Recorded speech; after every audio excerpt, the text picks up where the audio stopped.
Hi everybody. As you know, I've been taking Suboxone for quite some time, since around 2008. As I'm making this video, it's 2012, towards the very end of 2012,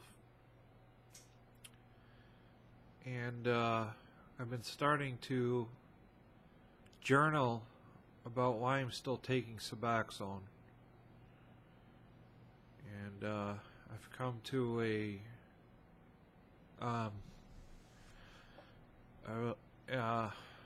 writer's block on this, because I wanted to be very detailed in why. So I'm just gonna kind of read through it, and then hopefully me talking about it will give me a little bit, help me out a little bit. So here's why I'm still taking Suboxone. In 2006, I had a career-ending back injury. It started in the ER when the nurse gave me my first couple shots in a row of Dilaudid. I was in instant love. Holy cow, it was awesome. It felt great. Unbelievable. That I will never forget how I felt when I got hurt. I was selling mattresses. Well, actually, yes, I had back problems my whole life, and what blew the final straw, and what really put it over the top and really did my career ending, was I was lifting some mattresses, and I couldn't believe, I was pretty strong at the time.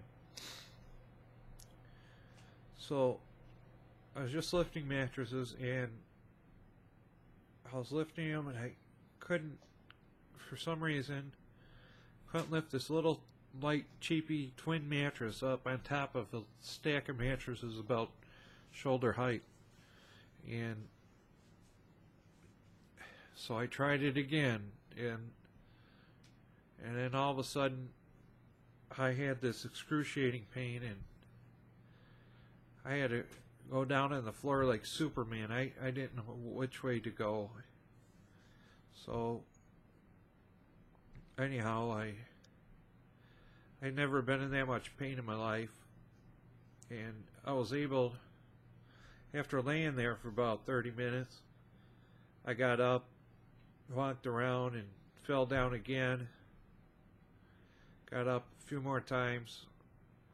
Anyhow, then I finally was down for a few hours, called the paramedics, they picked me up, and then when I was in the ER is when they shot me up with this Dilaudid. And I'll never forget that love. I remember there was another lady in there.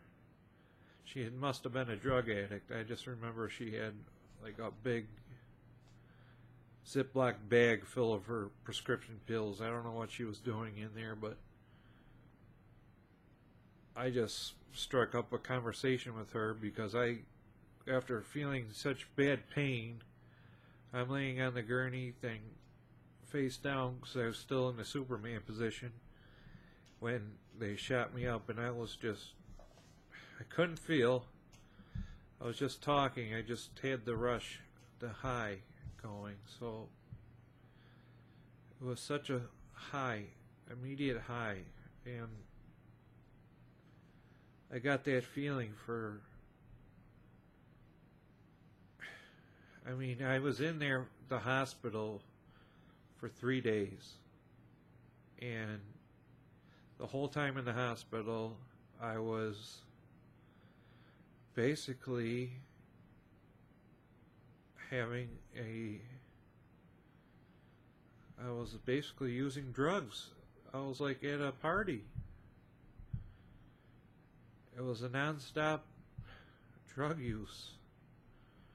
I mean, my back was hurting, yeah, but I was having a lot of fun using the drugs. I was counting the minutes to each time of I could get another hit of my drugs that they can shoot in my IV. It was scary now that I look back on it.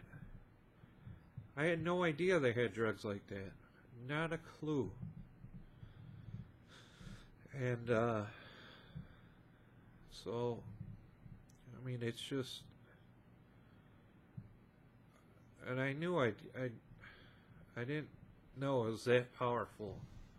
I didn't know that they could give you something that powerful at a emergency room or at a hospital that would have me having more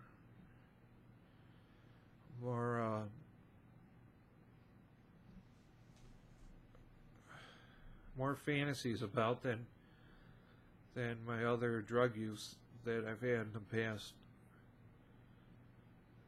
My recreational life, it's definitely scary. So that's why I want to make this very thorough what I'm writing down here. So anyhow, so after 3 days in the hospital, I went home with a prescription of Vicodin, Oxycontin, and a few others. Of course, telling my friends what I had got, they were over right away, trying to get some of the Vicodins from me. I was taking the pills as prescribed when I was home. Well, I'd take an extra pill here or there. I really do not remember exactly how it happened, but the next thing I remember is when I was at the doctor's office asking for a higher dose of Oxycontin. Luckily, that did not last that long, 3 to 4 months. And my first back surgeon would not let me operate on me until I got clean off of Oxy for 1 week. And I really did want the operation, so I tried my hardest to get off of the Oxycontin. So I did do it. It was a tiny bit painful at this point. I'm going to stop it here. This was my first paragraph of what I went through. I think I'll just stop it here because I did ramble on a little bit of the fantasy I still have about the first episode of the injury when I was in the hospital. And it's not something to be ignored. So I'm going to be updating this. I don't know how many parts of this story. It's quite a bit longer, but I guess this will be part 1. So thanks for watching, guys. I'll put a couple updates for you.